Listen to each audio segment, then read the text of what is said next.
Rekan-rekan semua, Assalamualaikum warahmatullahi wabarakatuh. Berjumpa lagi di podcast Ikatan Fungsional Pengadaan Indonesia, Bincang-Bincang Pengadaan. Kali ini tamunya sangat spesial nih, ya, nggak menyangka-menyangka, dan beliau ini adalah langsung teman-teman ya, penulis buku dan akademisi dari UGM Pak ya, dari UGM Pak Riko Andi Wibowo. Beliau adalah penulis buku, ini bagus banget, saya baru beli buku beliau dan ada bagian-bagian yang menarik yang ingin ditanyakan dan sekaligus dengan hal yang lain. Tata kelola pemerintahan yang baik dan pengadaan barang jasa pemerintah, pendekatan perbandingan hukum. Ini judulnya menarik ya, Pak Riko ya. Oke Pak, izinkan kita untuk berdiskusi dengan Bapak ini. Apa hal poin penting dari buku Bapak ini, Tata Kelola Pemerintah? Apa yang ingin Bapak sampaikan, pesan-pesan untuk para praktisi pengadaan di seluruh Indonesia dari buku ini apa Pak? Oke, Pak Agus, matur nuwun ya, makasih banyak juga sahabat-sahabat di IFPI gitu. Jadi buku ini sebenarnya adalah disertasi saya di Utrecht University Belanda. Buku ini berusaha menunjukkan bahwa kita di Indonesia itu punya 5 permasalahan fundamental yang sering terjadi di pengadaan barang dan jasa, Pak. Ada 5 permasalahan fundamental yang sering terjadi gitu. Disebut permasalahan fundamental karena masalah tersebut terjadi secara repetitif, berulang gitu ya, di tempat yang berbeda, di waktu yang berbeda juga. Dan itu terjadinya tahunan, dari waktu ke waktu polanya kurang lebih sama. Apa misalnya? Misalnya tentang kebingungan kalau misalkan mau bermasalah itu, menyelesaikan sengketa itu, mau di pengadilan negeri atau di pengadilan tun, ya kan? Sampai sekarang sudah masih aja ruwet itu.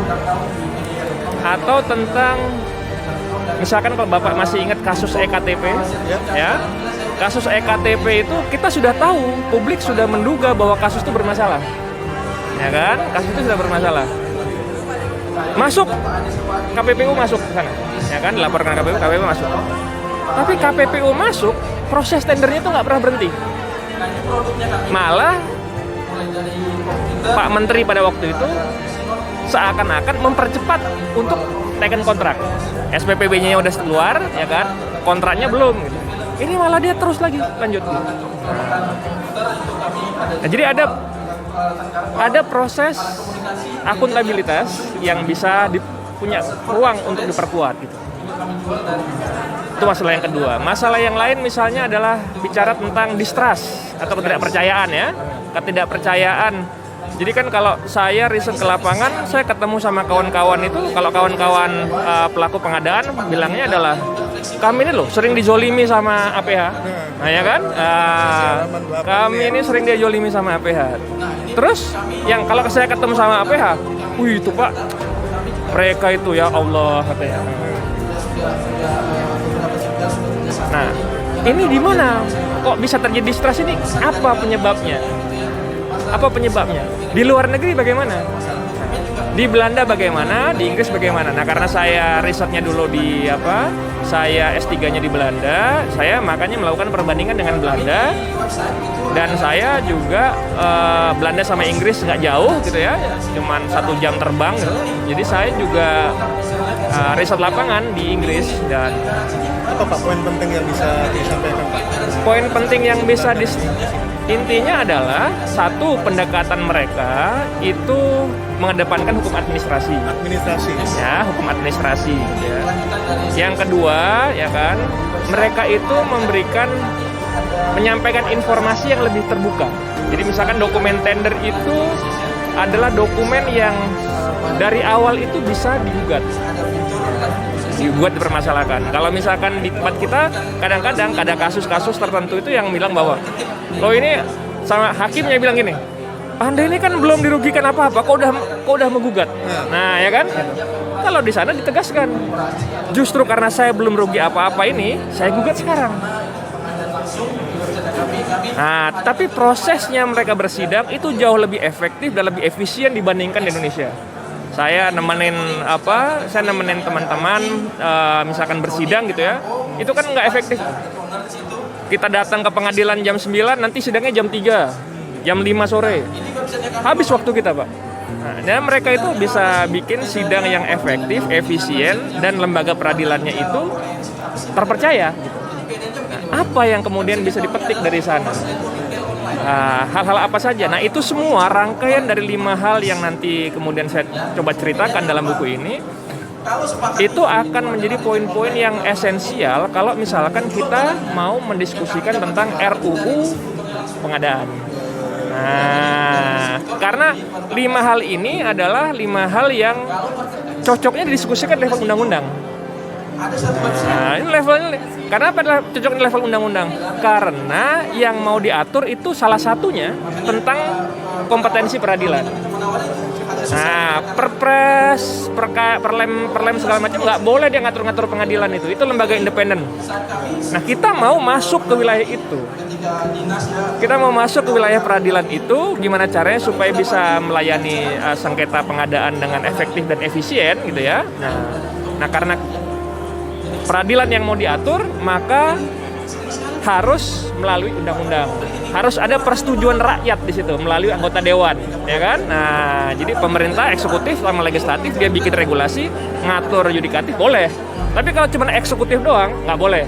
Nah, itu adalah elemen atau argumentasi yang paling esensial kenapa kita perlu RUU pengadaan. Ya, argumentasi yang lainnya itu argumentasi suplemen ya. Tapi kalau yang paling esensial hemat saya adalah itu. Oke, ada ini menarik nih ya. Pada saat perumusan Perpres kemarin ya, Pak Riko ya, kita mengusulkan, saya sendiri pun juga mengusulkan 20-an pasal lah ya. 20-an pasal, dan pasal yang sama sekali tidak tertampung di Perpres ini adalah pasal 77 yang terkait dengan pengaduan masyarakat. Ini perlu saya ceritakan ke Pak Riko ya, masalah kami di pejabat fungsional yang sebenarnya kami ini kan yang menjalankan semua apa yang dijalankan Perpres itu kan ujung-ujungnya kami nanti yang jalankan. Yang artinya jadi korban sekalian ya kami ini gitu loh. Nah, apa pendapat Bapak ini? Ada satu pasal yang sebenarnya kami ajukan pada saat itu yang berharapnya di RUU PBJ yang kami dengar Bapak menjadi salah satu yang dipercaya menjadi tim di situ ya. Ada satu yang ingin kita benar-benar sampaikan di situ, bahwa masyarakat yang menyampaikan pengaduan wajib dilakukan pemeriksaan terlebih dahulu dengan disertai dengan bukti yang faktual, otentik dan kredibel. Karena ini pasal kenapa kami ingin ajukan, Pak? Karena kami ini kalau diperiksa, bahkan kita pun tidak pernah tahu apa yang kami tuduhkan untuk apa. Kita dituduh untuk korupsi, tapi kita sendiri suruh buktikan. Sementara yang menuduh pun satu pun tidak pernah di BAP, Pak. Nah, fenomena seperti ini itu akhirnya menjadi istilahnya kalau di kita itu beras atau berkas, Pak. Di kami saking nggak hafalnya kami diperlakukan seperti itu. Tanggapan Bapak bagaimana, Pak, tentang itu? Iya, itu jadi buku ini tadi ya. Sebelum masuk ke sana, saya mau informasikan kepada pembaca, pada teman-teman di IPI, bahwa buku ini bab satunya saya rombak total, gitu ya, untuk salah satunya membadankan apa yang menjadi concern Pak Agus barusan. Jadi saya mau mengirimkan pesan bahwa mau mengingatkan kepada kita semua bahwa ada potensi kesewenang-wenangan yang dilakukan oleh teman-teman aparat penegak hukum.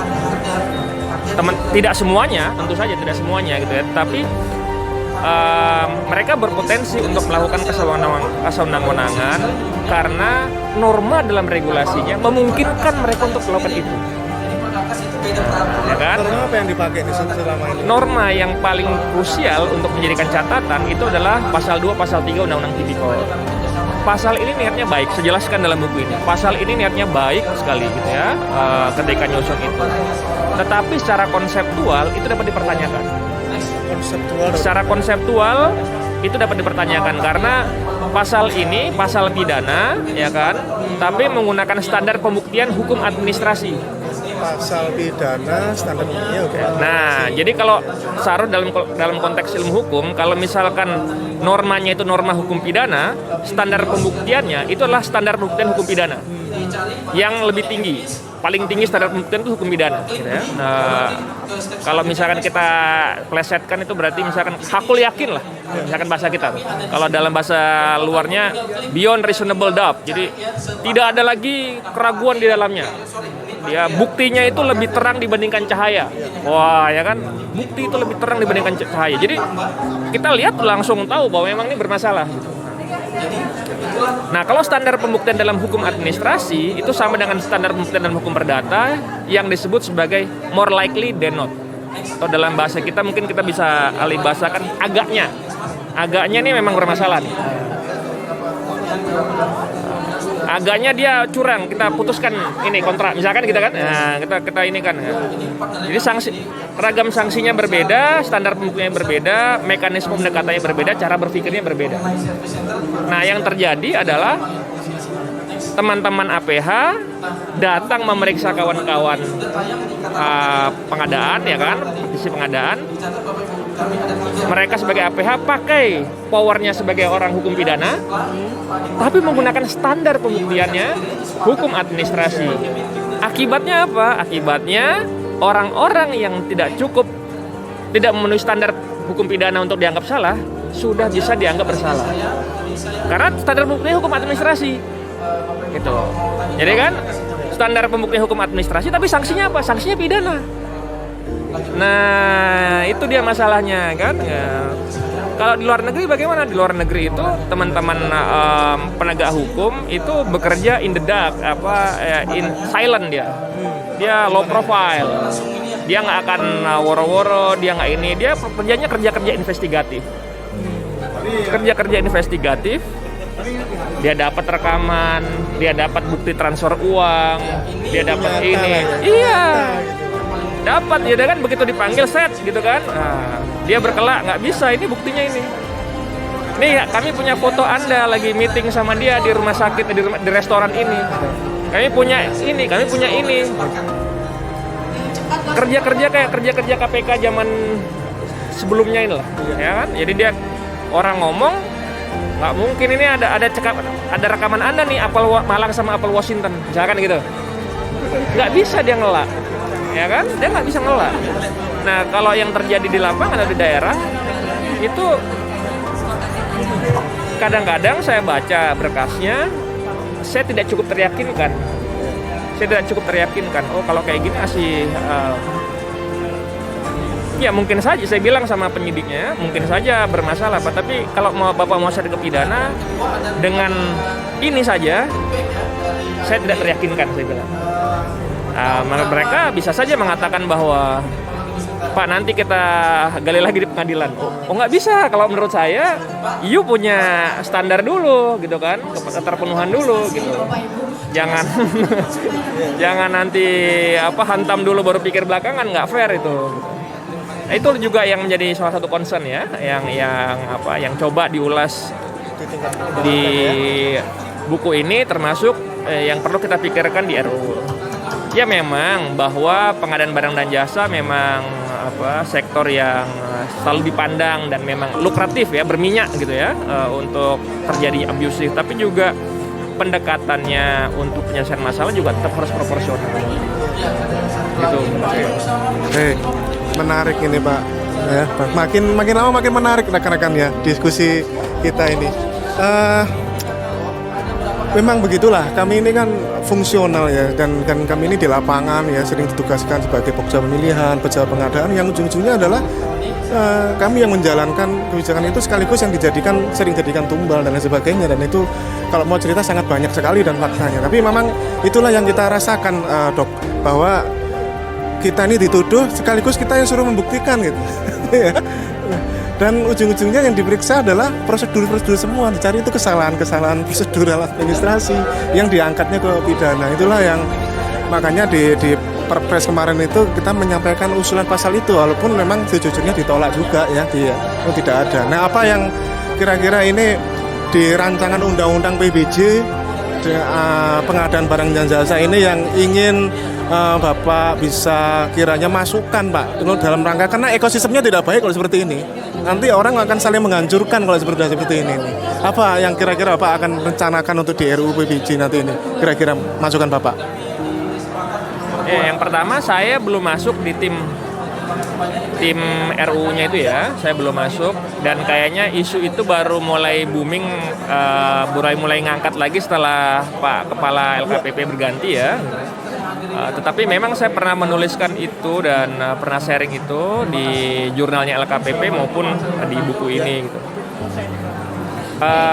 Isu yang paling harus di-tackle, paling utama, isu strategisnya itu adalah bagaimana meminimalisir distrust atau ketidakpercayaan di antara pelaku pengadaan barang dan jasa ini.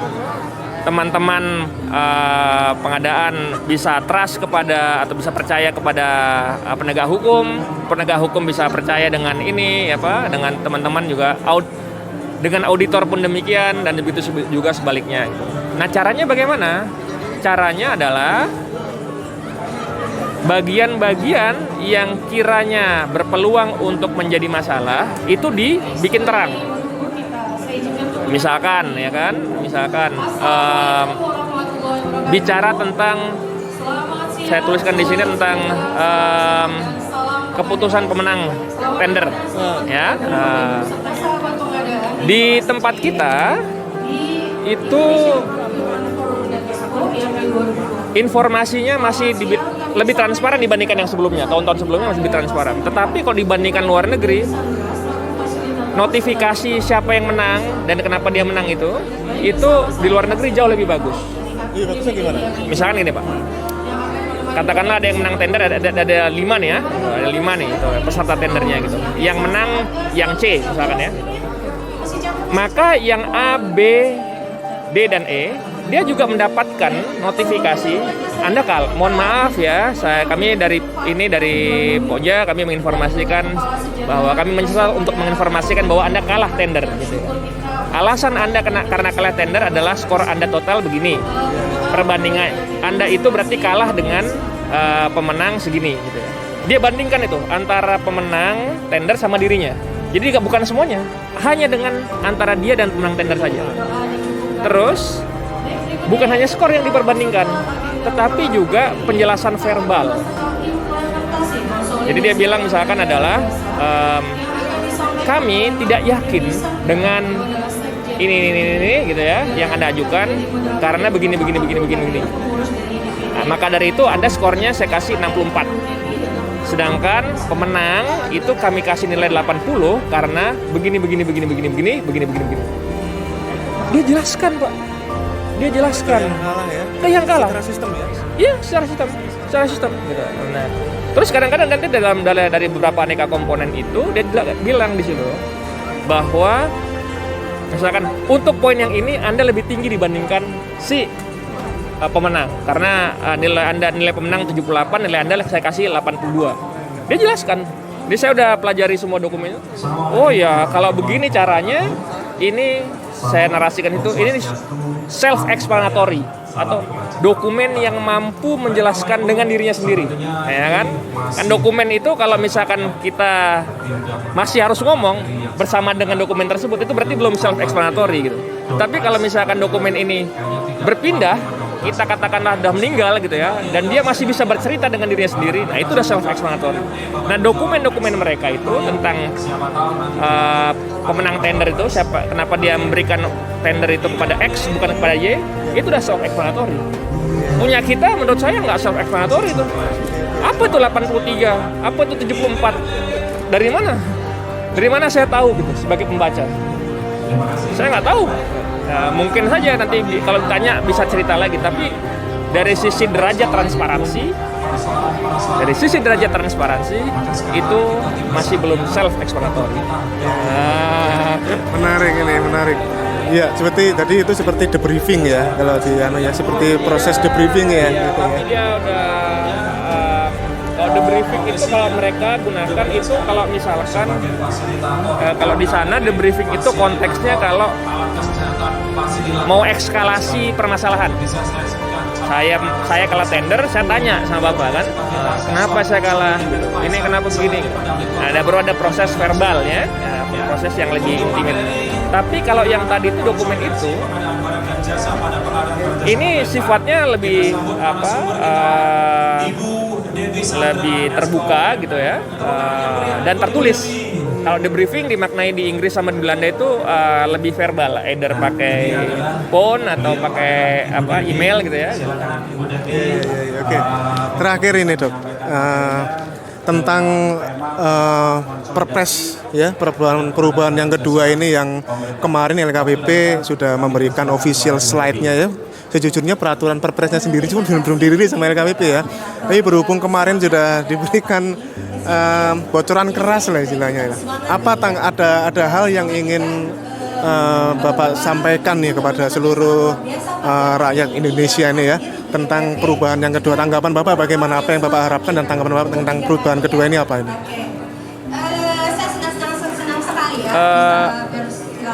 Saya udah baca draftnya itu dan kemudian diminta sama salah satu lembaga negara untuk memberikan feedback pandangan saya gimana gitu kan. Tapi tentu ada kemungkinan bahwa draft yang saya baca itu berbeda dengan draft yang sekarang ini gitu. Karena saya diminta itu sekitar awal bulan lalu.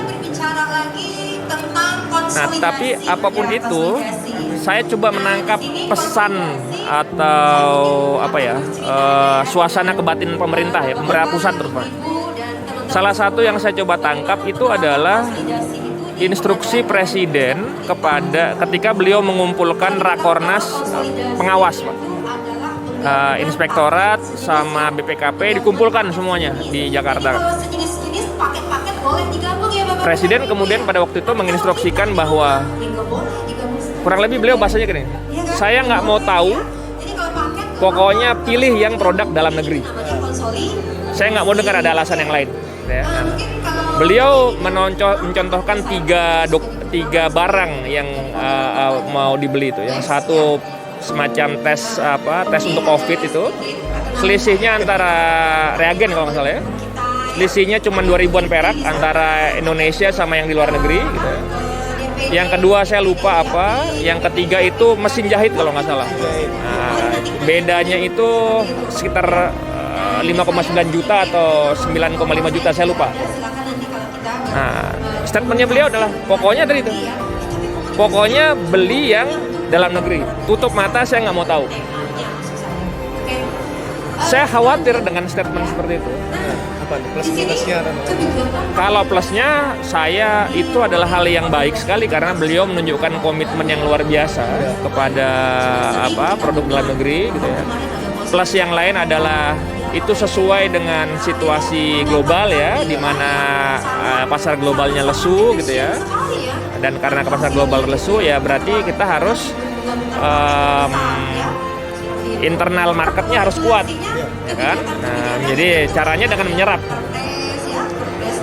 Tapi kan pertanyaannya kemudian adalah berapa threshold atau batas untuk dianggap sesuatu itu lebih mahal itu boleh atau enggak?